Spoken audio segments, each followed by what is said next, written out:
Morning friends, સૌ પ્રથમ આઈ વિષ્ણુ ત્રિવેદી. આપણે ફર્સ્ટ લેક્ચરમાં મારો પરિચય અને સેકન્ડ લેક્ચરમાં આપણે અંગ્રેજી વ્યાકરણના 8 પાયાની ચર્ચા કરી હતી. હવે આજના લેક્ચરમાં આપણે ફર્સ્ટ જે પિલર છે એની શરૂઆત કરશું, જેને આપણે ચેપ્ટર 1 એવું નામ આપશું. જેને આપણે ચેપ્ટર 1 એવું નામ આપશું.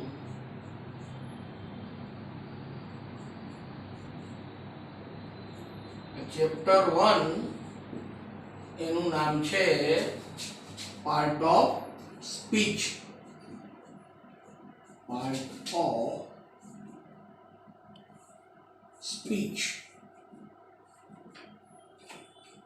પાર્ટ ઓફ સ્પીચ નો મતલબ થાય વાક્યના અંગો. રેડી? પેલો પિલર જે હતો એ સ્પેલિંગ નો હતો. સ્પેલિંગ પાવર ની ચર્ચા થઈ. સ્પેલિંગ તમને બધાને ખબર છે, કરવા જ જોઈએ, બરાબર છે? તેના વિશે તો ડિટેલમાં કઈ માહિતી આપવાની જરૂર નથી. હવે પાર્ટ ઓફ સ્પીચ એટલે શું? વાક્યના અંગો એટલે શું? કોઈ પણ વાક્ય, મેં આગલા પીરિયડમાં ચર્ચા કરી હતી, ફરી રિપીટ કરું કે કોઈ પણ વાક્યમાં 11 પદનો ઉપયોગ થાય છે. ખાસ કરીને અંગ્રેજીમાં ભાષાની વાત કરીએ તો વાક્યના કુલ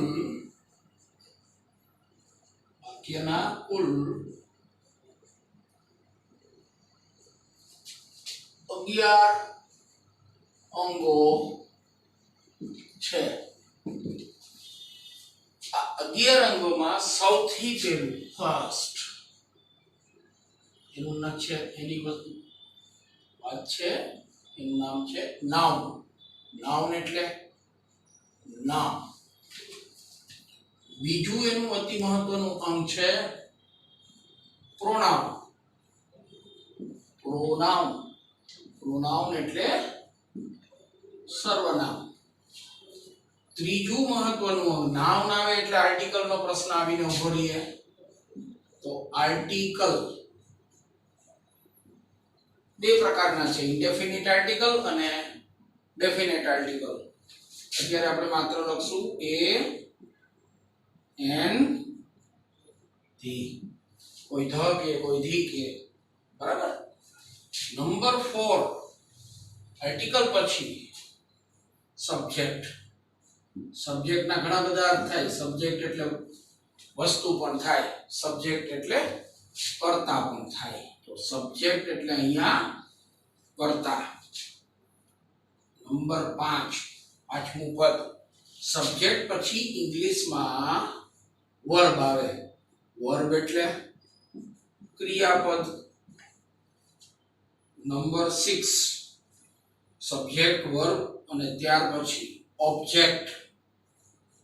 ઓબ્જેક્ટ એટલે કર્મ. નંબર 7, ત્યાર પછી આવશે એડજેક્ટિવ. એડજેક્ટિવ વિશેષણ. 7મું પદ. 8મું પદ એડવર્બ, ક્રિયા વિશેષણ. 9મું પદ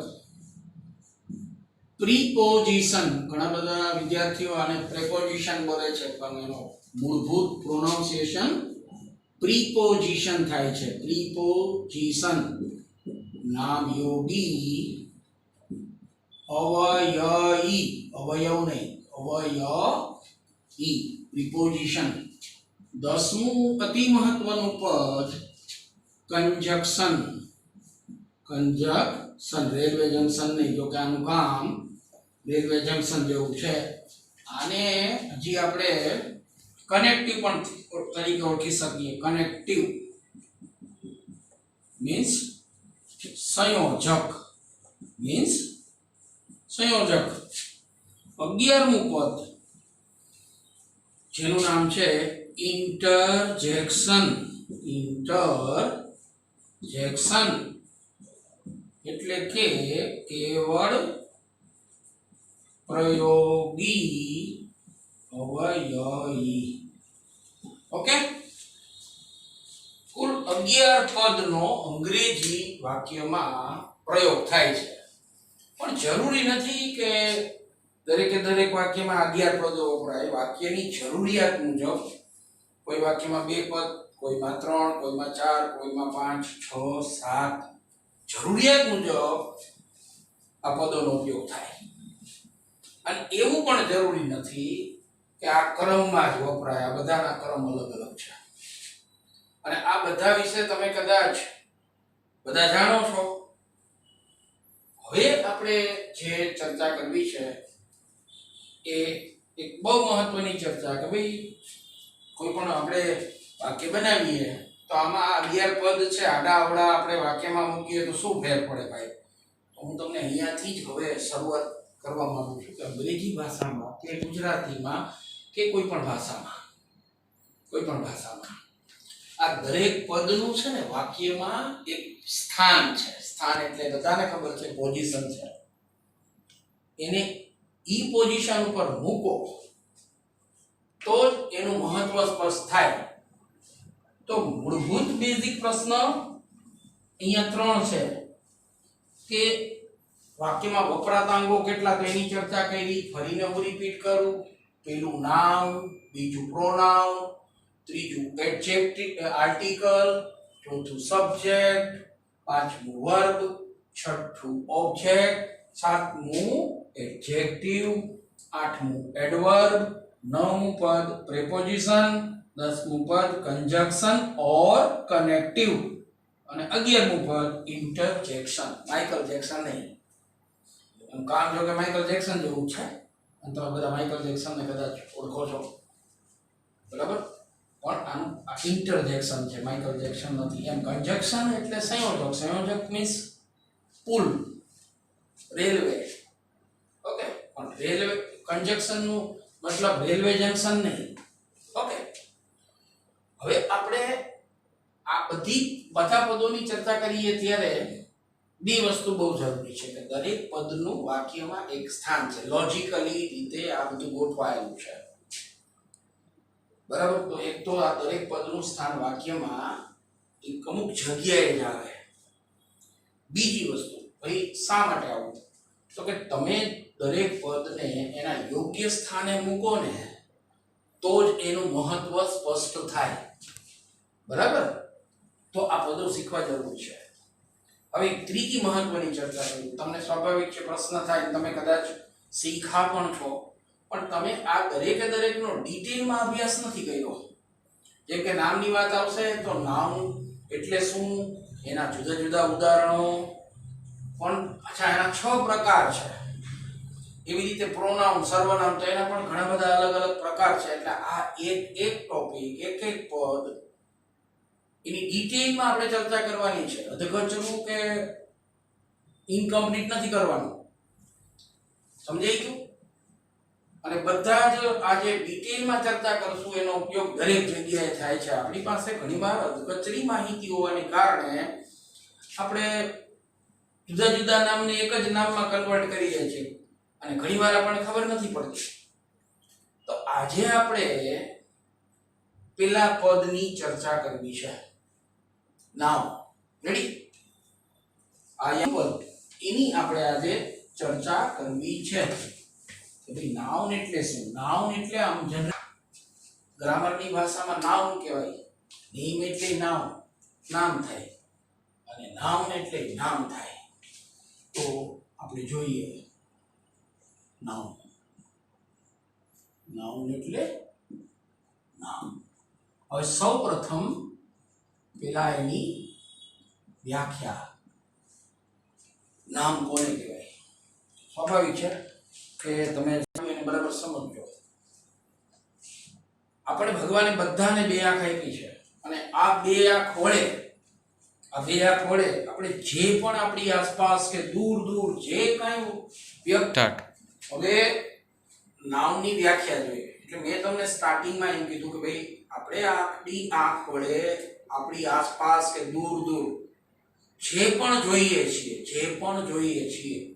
એનું કોઈ ના કોઈ નામ છે. પછી એ વ્યક્તિ હોય, પ્રાણી હોય, પંખી હોય, જીવજંતુ હોય, વસ્તુ હોય, પદાર્થ હોય કે સ્થળ હોય, કોઈને કોઈને નામ આપવામાં આવ્યું છે. બરાબર છે? તો આંખને યાદ રાખીએ. હવે હું વ્યાખ્યા આપું છું, બરાબર સમજો, એકદમ સરળ છે. કોઈ પણ વ્યક્તિ, પ્રાણી, પંખી, કોઈ પણ વ્યક્તિ, પ્રાણી, પંખી, જીવજંતુ, વસ્તુ, પદાર્થ કે સ્થળ, 7 વસ્તુ આવી. કોઈ પણ વ્યક્તિ, પ્રાણી, પંખી, જીવજંતુ, વસ્તુ, પદાર્થ કે સ્થળ ને ઓળખવા માટે આપવામાં આવેલ શબ્દને નામ કહેવાય. બરાબર છે? નામ મીન્સ નામ. દાખલા તરીકે હું જેના ઉપર ભણાવું છું એને આપણે એક નામ આપ્યું, બોર્ડ. વિદ્યાર્થીઓ તમે બધા જેના ઉપર બેસીને ભણો છો એને તમે નામ આપ્યું, બેન્ચ. તમે જે રૂમમાં ભણો છો એને તમે નામ આપ્યું, ક્લાસ. આપણે કોઈ વ્યક્તિને જોઈએ તો સાદું ને સિમ્પલ નેચરલ નેમ શું કહીએ? He is a man. સ્ત્રી હોય તો સી ઇઝ અ વુમન. છોકરો હોય તો હી ઇઝ અ બોય. છોકરી હોય તો સી ઇઝ અ ગર્લ. પણ પ્રાણી હોય તો ઇટ ઇઝ એન એનિમલ. તો જો આ બધા નામ આપ્યા. આની આપણે ચર્ચા કરી છે. બરાબર? તો વ્યાખ્યા સમજાઈ ગઈ. કોઈ પણ વ્યક્તિ, પ્રાણી, પંખી, જીવજંતુ, વસ્તુ, પદાર્થ કે સ્થળ ને ઓળખવા માટે વપરાતા શબ્દને નામ કહેવાય. હવે હું તમને વેરિયસ ટાઈપના એક્ઝામ્પલ આપું છું. એના ઉપરથી તમને એના પ્રકારો સ્પષ્ટ થવા જોઈએ. વેરિયસ ઉદાહરણ, એક બે નહીં, ઘણા બધા. ઉદાહરણ તરીકે a boy, a girl, an animal, a city, a river. હજી એક લઈ શકીએ, માઉન્ટેન. આ એક કેટેગરી થઈ. હવે આમાં હું બીજી કેટેગરીમાં જાઉં. રોહન, ઋતુ, રાકેશભાઈ,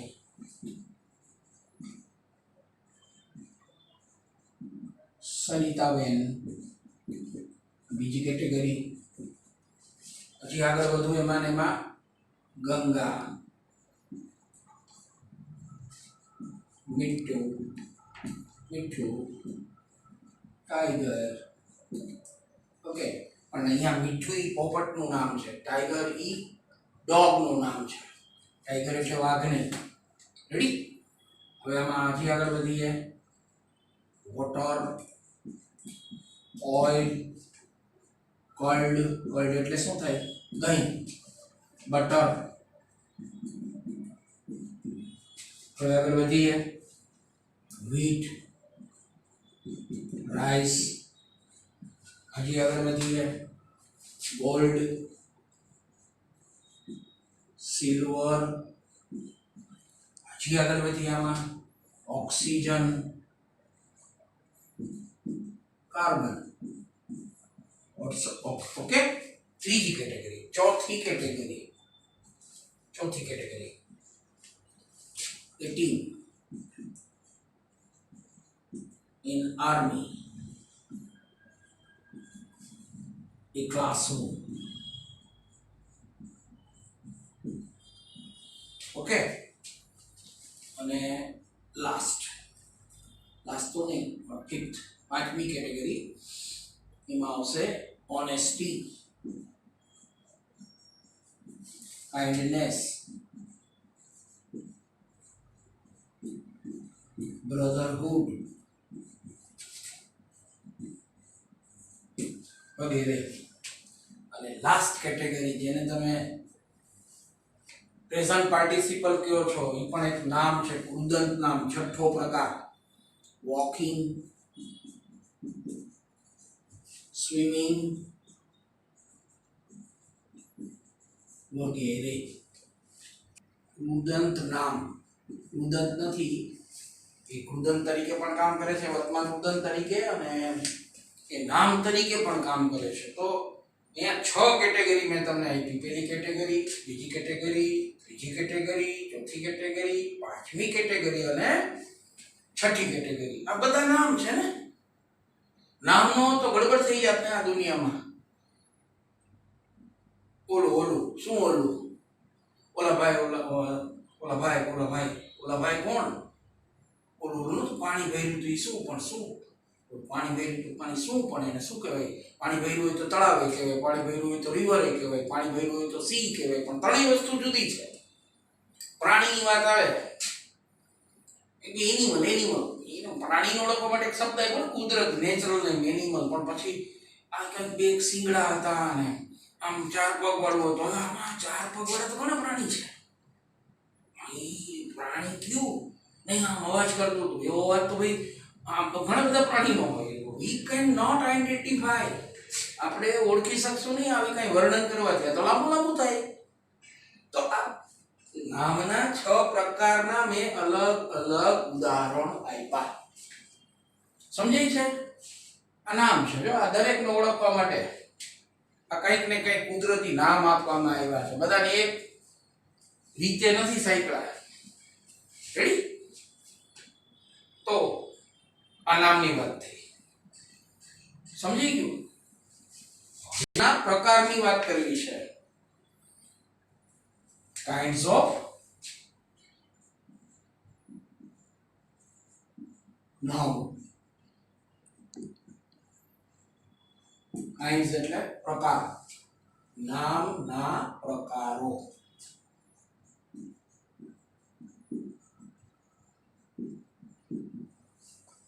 રેડી? હવે નામના કુલ 6 પ્રકાર છે. તમને જનરલી ભણ્યા હશો તો કોઈ 5 કીધા હશે, કોઈ છઠ્ઠો હવે પ્રકાર ક્યાં શીખવાડવો? નહીં, ડિટેલમાં જ્યારે પણ આપણે કોઈ પણ ચેપ્ટર ખોલશું, કોઈ પણ ચેપ્ટર, એટલે મેં તમને એક પ્રોમિસ કર્યું હતું કે હું રૂટ થી એન્ડ સુધી જઈશ, એકઈ વસ્તુ મિસ નથી કરવી. તો કાઇન્ડ્સ ઓફ નામ, નામના પ્રકાર કેટલા? આવા નામના કુલ 6 પ્રકાર છે. કેટલા પ્રકાર છે? 6 kinds of noun. 6 kinds. કેટલા પ્રકાર છે? 6 પ્રકાર. હવે 6 પ્રકાર એટલે કઈ રીતે? તો ફર્સ્ટ નેમ, પેલું નામ, એનું નામ શું? Common noun. Common noun. હવે ગુજરાતીમાં આને તમે 3 રીતે ઓળખી શકો. કેટલાક લોકો આને સામાન્ય નામથી ઓળખે છે, કેટલાક લોકો આને જાતિવાચક નામ તરીકે ઓળખે છે. સામાન્ય નામ, જાતિવાચક નામ, અને હું તમને ત્રીજું નામ આપું, કુદરતી નામ. કુદરતી નામ, કોમન નામ. પહેલો પ્રકાર સામાન્ય નામ અથવા જાતિવાચક નામ અથવા કુદરતી નામ. હવે તમારે સામાન્ય નામ આગળ જશો તો શોર્ટ ફોર્મ શીખવાના. સાના. સાના એટલે શું સમજવાનું? સામાન્ય નામ. હવે હું તમને એમ લખું જાવાના, એક એક પેલો અક્ષર લઈ લે. જાતિનો જા, વાચકનો વા અને નામનો ના. જાવાના. જાવાના એટલે હું? ઘણા લોકોને ખબર નથી પડતી કે જાવાના આવાના. એમ નહીં. જાવાના મીન્સ જાતિવાચક નામ. કુના. કુના એટલે શું? કે કુના હું કે કુના મીન્સ કુદરતી નામ. તો તમે કોઈ પણ નામથી ઓળખી શકો. બરાબર? નામની પાછળ બહુ દોડવું નહીં. રેડી? બીજો જે પ્રકાર છે એનું નામ છે પ્રોપર નાઉન. બીજો પ્રકાર. હવે આના પણ 2 નામ છે. પ્રોપર મીન્સ વિશેષ. વિશેષનો કેવું હોય તો તમે ખાસ પણ કહી શકો. વિશેષ અથવા ખાસ નામ. આ બીજો પ્રકાર છે. રેડી? ત્રીજો પ્રકાર કોમન નામ આવી ગયું, પ્રોપર નામ આવી ગયું. હવે ત્રીજો પ્રકાર જાય મટીરીયલ. મટીરીયલ નામ. મટીરીયલ એટલે તમને બધાને ખબર છે, મટીરીયલ એટલે સામગ્રી પણ થાય. પણ અહીંયા આપણે મટીરીયલ શબ્દનો અર્થ પદાર્થમાં કરશું અને પદાર્થની વાત કરશું એટલે 3-4 પ્રકારના પદાર્થ આવે. તમે વિજ્ઞાનમાં ભણી ગયા છો. પ્રવાહી પદાર્થ, ઘન પદાર્થ, વાયુ પદાર્થ. અને એ ઘન પદાર્થ હોય, પ્રવાહી પદાર્થ હોય કે વાયુ પદાર્થ હોય, અંગ્રેજીમાં એ તમામ નામનો સમાવેશ મટીરીયલ નામમાં થાય. હજી એમાં એક વસ્તુ આવે, ધાતુ. તમામ પ્રકારની ધાતુ એનો સમાવેશ એ મટીરીયલ નામમાં થાય. તો મટીરીયલ નામનું ગુજરાતી કરીએ તો શું થાય? પદાર્થ વાચક નામ. હવે 4 વસ્તુ યાદ રાખવાની. કેટલી? 4. નંબર 1, તમામ પ્રકારના પ્રવાહી નામ એટલે મટીરીયલ નામ. તમામ પ્રકારના દ્રવ્યો, દ્રવ્ય એટલે અનાજ. હવે એક ધ્યાન રાખજો, એવું નહીં માનવાનું કે પ્રવાહી એટલે આપણે પી શકીએ એટલા, પી શકાય તોય પણ ભલે, ન પી શકીએ તોય પણ. ઘણા બધા પ્રવાહી એવા છે પીવાય નહીં, કેમ કે દારૂ છે, પીવાય નહીં, બરાબર? તો એ પણ નામ તો મટીરીયલ નામ જ કહેવાય. પ્રવાહી પદાર્થ, દ્રવ્ય પદાર્થ. પણ તો ઘણા બધા પ્રકારના દ્રવ્ય છે. તો એમાં કેટલાક ખાઈ શકીએ છીએ, કેટલાક આપણે ખાઈ શકતા નથી. દ્રવ્યવાચક નામ, દ્રવ્ય. પછી ત્રીજું આવશે તમામ પ્રકારની ધાતુ. તમામ પ્રકારની ધાતુ, ધાતુવાચક નામનો સમાવેશ પણ મટીરીયલ નામમાં જ થાય. ચોથો, તમામ પ્રકારના વાયુ. તમામ પ્રકારના વાયુ. આ 4 કેટેગરીને તમારે મટીરીયલ નામમાં જ ગણવાની છે. તો મટીરીયલ નામની સરસ મજાની ચર્ચા થઈ. ફરીને 3 નામ લખ્યા. પહેલું નામ કોમન નામ, બીજું નામ પ્રોપર નામ, ત્રીજું નામ મટીરીયલ નામ એટલે પદાર્થવાચક નામ. શું યાદ રાખશું? પ્રવાહી, દ્રવ્ય, ધાતુ અને વાયુ. આ ચારેય આમાં આવી જાય.